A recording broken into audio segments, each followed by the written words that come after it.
สบายดีมื้อนี้จะมาอัปเดตเครื่องเข้าห้านเนาะใครสนใจติดต่อเอมาเบิ่งมื้อนี้สิมีอย่างเข้าเนี่ยแกะกล่องมาเดี๋ยวที่เราบอกเนาะมาเบิ่งกันที่บอกอันนี้ WE ปืนไต้หวันนะปืนไต้หวัน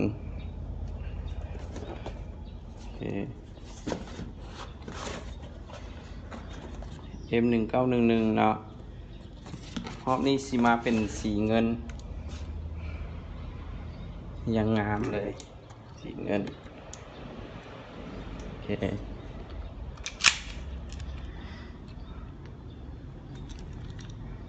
เงางามเลยนะ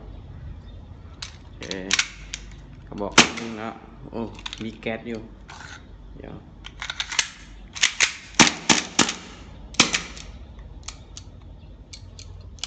โอเคแก๊สมันแล้วบอกที่หนึ่งแล้วไปใครสนใจแคปหน้าจอไว้เลยเนาะแล้วส่งมาทางห้านโอเคได้แล้วเนาะกระบอกที่สอง WE คือกันเนาะเป็นปืนก๊อกเนาะอันนี้สิเป็นก๊อกแต่งเนาะนี่คู่มือการใช้งานจะรีวิวคร่าวๆมาพร้อมปืน1 แม็ก1 ปืนตัวนี้สีงานเป็นพิเศษเนาะเป็นปืนแต่งเลยโอเคแต่งลายมาอย่างดีนี่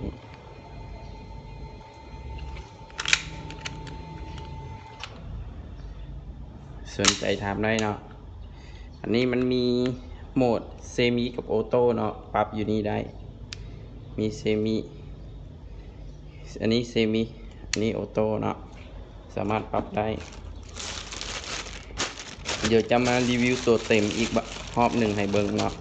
ตัวนี้หาก็มาเลยเดี๋ยวให้เวลา3 วิให้แคปหน้าจอเนาะ1 2 3โอเคแคปหน้าจอส่งมาทางเฟซหรือ WhatsApp เอาได้เลยแล้วส่งราคาไปให้เนาะรุ่นหนึ่ง WE คือกันเนาะ WE อันนี้สิเป็น M9A1 เนาะแบ็คสีดำเนาะ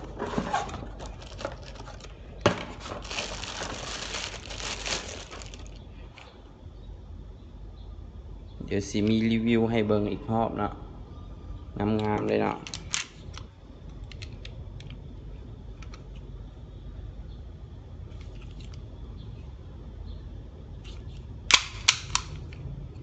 มีโหมดเซมิกับออโต้เนาะสามารถปรับได้เนาะ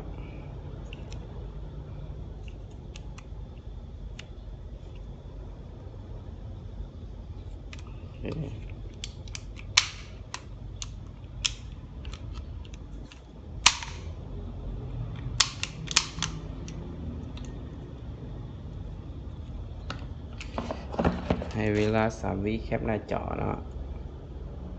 โอเคให้แล้วเนาะรุ่นต่อไปสิเป็นอันนี้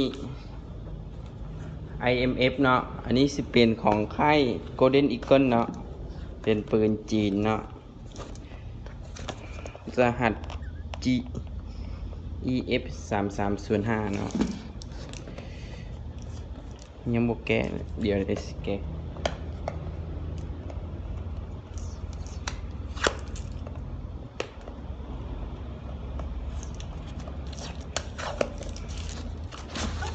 ปืนใหม่ๆเลยเนาะ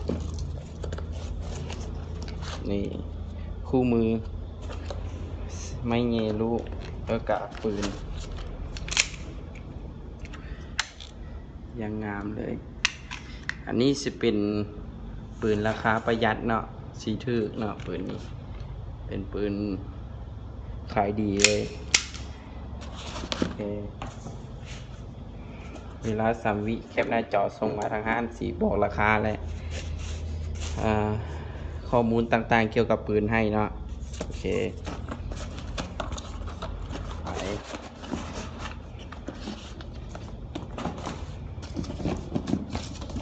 ที่เหลือก็เป็นคือกันเนาะรุ่นนี้คือกันอันนี้รุ่นเดียวกันเนาะเป็นค่ายเดียวกันเลยแต่ทรงใหม่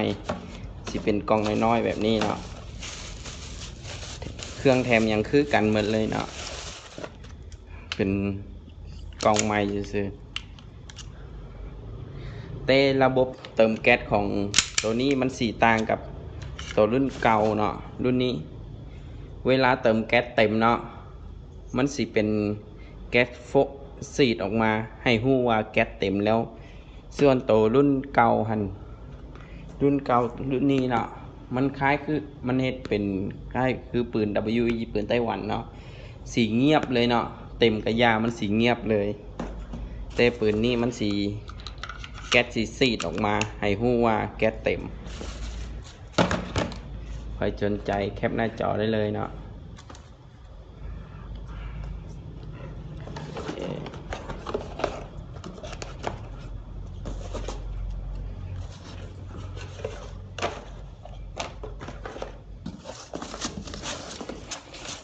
คือกันเนาะรุ่นเดียวกันเลยเดียวกันกับมาแก๊สน้อยหนึ่งเนาะแก๊สประมาณ5 ป่องได้5 ป่องกับผง3 ลูกเนาะใครสนใจสั่งได้เนาะแก๊สกับลูกมีพร้อมส่งตลอดเนาะแก๊สไดโนมีพร้อมส่งตลอดใครสนใจสั่งมาได้เนาะกับเบอร์ทางห้างเบอร์WhatsApp Line Facebook โอเคขอบใจ